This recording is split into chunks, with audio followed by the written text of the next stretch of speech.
Welcome to the Hobby School podcast. Whether you're a seasoned hobbyist or just getting started, Hobby School is the perfect place to learn something new. My name is Dr. Destiny Kopp, and I'm your host of the podcast. But before we jump into our episode for today, the only thing I ask is that if you enjoyed the episode, please share with a friend and give us an honest review on your favorite podcast platform. This helps us get out the content to more people. I also want to invite you to get on our wait list for our next Hobby School Online Learning Summit. These are free to attend, and you can find the link to join at hobbyschool.com, which is also in our podcast show notes. Now sit back, relax, and enjoy the episode.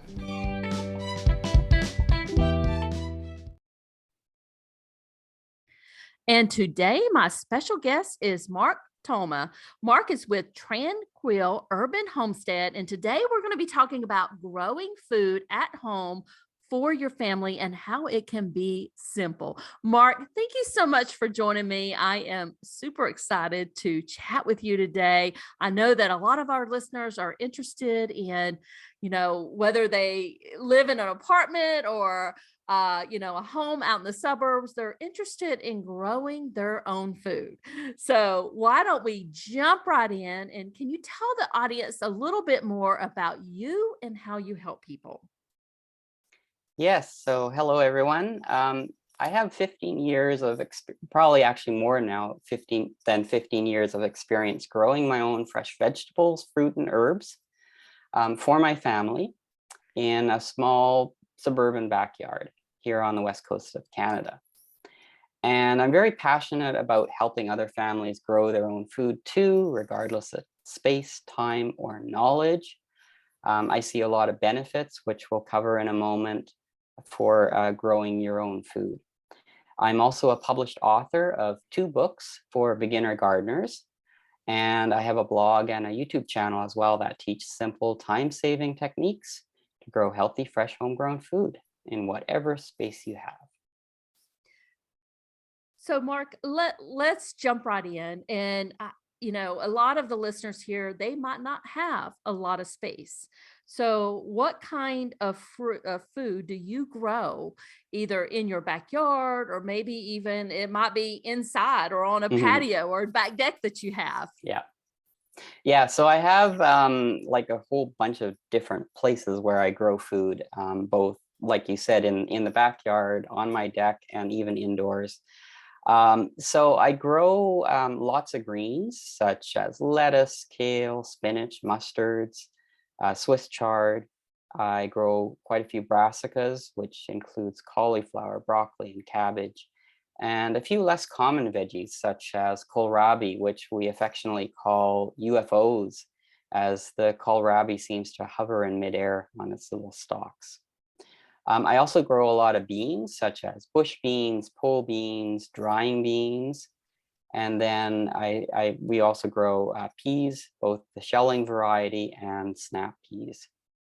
And then I have a lot of what are considered fruiting veggies. So veggies that, produce what looks like a fruit, such as tomatoes, eggplants, peppers, squash, zucchini. I've probably missed a few there, but that gives you an idea of what kind of vegetables. In terms of fruit, I have 2 apple trees, fig trees, pear trees, 1 plum tree, a cherry, a peach, a lemon, and a mandarin tree, and then some berries such as strawberries, blueberries, raspberries, and elderberries, and then herbs such as oregano, thyme, mint, basil, rosemary, lavender. And all of this in what is considered a fairly small backyard garden, about 2,000 square feet, actually. Yeah, because when you were talking about all that, I'm like, he must have, 5 acres. Yeah, it sounds like a lot, but a lot of it I'm planting kind of in an intensive manner. So a lot of the plants are fairly close together. And so, I might not be growing like 100 heads of broccoli, but at least I'm growing like, I think this year I've grown about 8. So in a small space, like maybe 2 by 4 feet at most. Wow. So tell us a little bit about how you set this up. Are you doing this in raised beds? Are you doing this in Mhm. containers on your back porch? Or I think you even mentioned that some of it you're doing inside. So tell us a little bit about Yeah. how you have that all set up. Yeah, so I have a mix, and there's a few reasons why I have a mix. My main vegetable garden beds is about 245 square feet. I have 4 beds in total. 2 of them are kind of L shaped, so they're 4 foot by 10 foot with a 4 foot by 4 foot section tacked on into an L shape. And then 2 of the beds are just 4 by 10 foot beds. So it sounds like a lot, but it's actually in a fairly compact space. It's not, doesn't take up my whole backyard. It takes up maybe about a third of my backyard. I do have a greenhouse, and that greenhouse is about 13 feet by 6 feet, and that's where I grow a lot of my container plants, things like my tomatoes, my peppers. I'm growing watermelon as well in there, and my mandarin and lemon trees are in there. And that greenhouse is for sort of the more heat-loving crops that I want to keep warmer. The fruit trees are just scattered all over the backyard, just in different places. And they are packed in quite tightly, but I keep them pruned so that they fit into the space. And I wish I had more space, but then I know that I'd need more time to take care of it. So the space is actually quite, good for what we have. I also have some containers that are just like outside the greenhouse. I have some on my deck. I have like a container usually of greens, like salad greens, and maybe some green onions, like sitting right next to my kitchen door, my patio door, so I could just grab something on my way, in or out of the house. And then I haven't grown too much indoors, but one thing that I love growing indoors is fresh sprouts. So I just grow them in a mason jar, and they're great on like sandwiches or in salads. So, what would you say are the easiest vegetables to grow? So the easiest ones would be things like lettuce, kale, peas, beans, and green onions or scallions, as they're sometimes called. They usually do quite well without too much fuss, but you also have to like the vegetables that you grow. If you don't like kale, don't grow it. And there's some other greens that are also easy to grow, like mustards and things like that. And all of them can be grown in containers. There's very few things that actually can't grow in containers. And keeping them in a container keeps them contained, pun intended, I guess. And it keeps them, I think, more compact and easier to care for. Well, and when I think of containers, I think of, something that anybody could grow, even if Hmm. they're in a townhome or in an Yep, apartment and maybe putting it on exactly. a balcony. Yeah, so for like an apartment balcony or condo balcony, or if you have a townhouse where you just have a really small patio, there's lots of successful food growers who are growing in these small spaces and growing everything in containers. You're constricted by space, yes, but one of the things that you can do is actually grow vertically. So for some of the vining vegetables like cucumbers and pole beans, you can actually train them up a trellis, and that way they're not taking up much of a footprint on your balcony or your patio. Now, you do have to be careful if you're in an apartment building or condominium that you are actually allowed to grow vegetables on your deck. Some don't, unfortunately. So you want to make sure before you start that you're allowed to and what the restrictions are. And the other thing with growing on a balcony is be mindful of your neighbors below, and don't overwater your containers, because they probably won't like having muddy water from your uh, containers dripping onto their balcony or patio. So let me ask you this, when you're talking about all of that and everything that you're Hmm. growing, I was like, "Oh, I'd love to do it, but I'm worried about the time, quite Mm, frankly." Can you yeah. talk a little bit about some of your tips for saving time? Because Hmm. you're just one person, right? I'm Exactly. assuming you don't Yes. have a full team No. that's helping you with all No, I this. don't have anyone really helping me. I mean, my wife helps a lot with the harvesting, and my daughter, who's now 8.5 years old, she's helping a little bit here and there too. But the bulk of the vegetable gardening and taking care of the fruit trees is me. And I do have a full-time job outside the home, and I have, I'm teaching people how to grow food. So I'm fairly busy. The most important tip I have for that is don't be just a weekend warrior of going out and just spending, hours on the weekend and ignoring your garden during the week. You want to make sure you check your garden every day during the main growing season. You want to look for plants that need water, any pest or disease issues, harvesting what needs to be harvested, and maybe do some minor weeding, pruning, and cleanup. It should really only take about 15 minutes.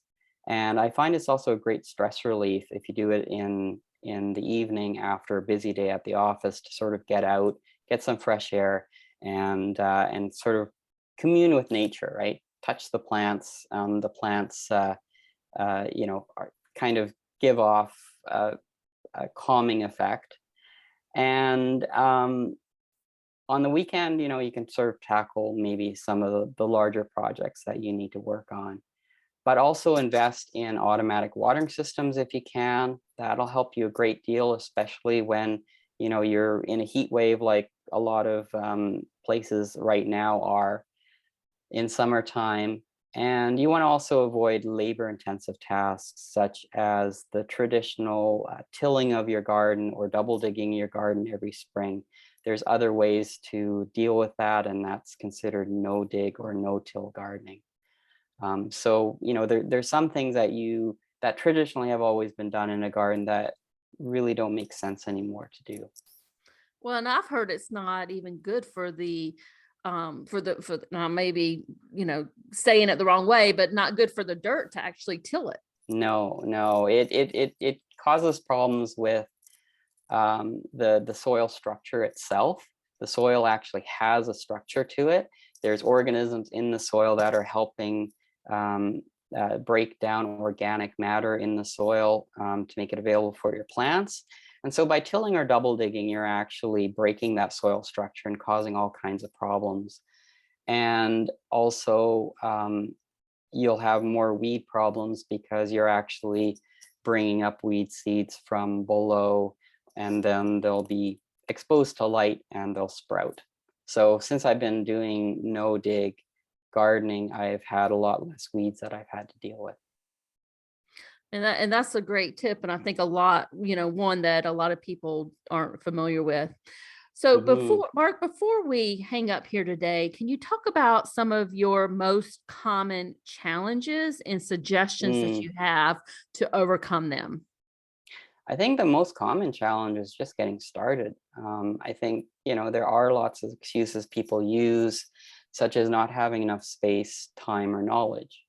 And so space really shouldn't be an issue if you can grow in containers, either indoors or on a balcony, if you don't have a backyard of your own.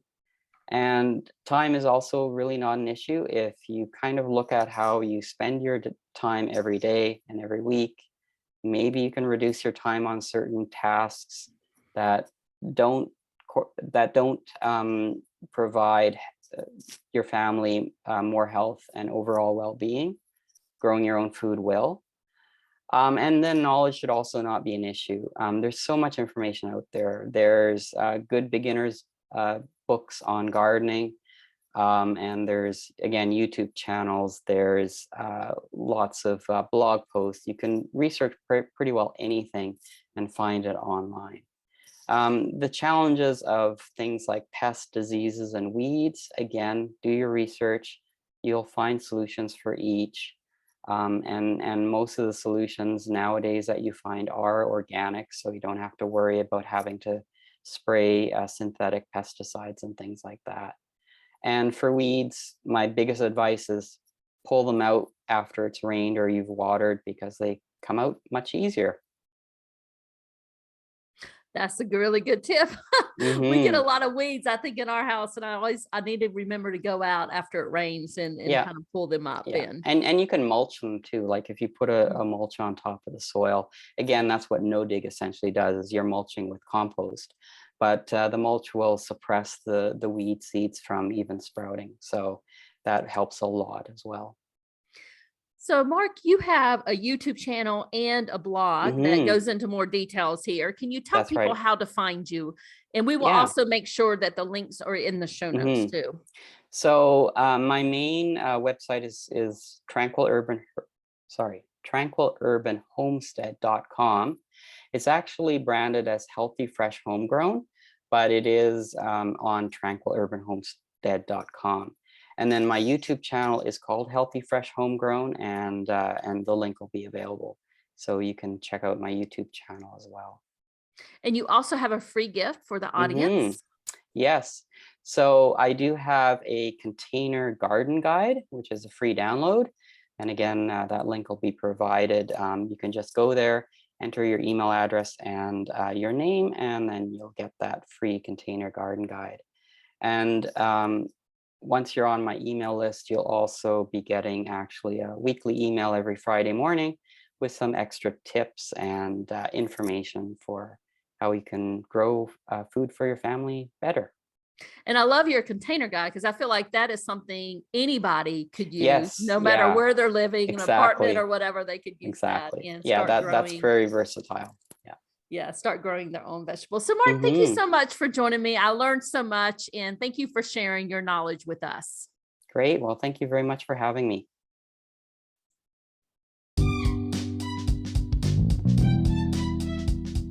Thank you so much for listening today. Don't forget to sign up for the wait list so you'll be the first to know when our next free Hobby School online learning summit launches. The link is in the show notes for this episode, or you can go to hobbyschool.com, and that's Hobby School with school without an H in it. Talk soon.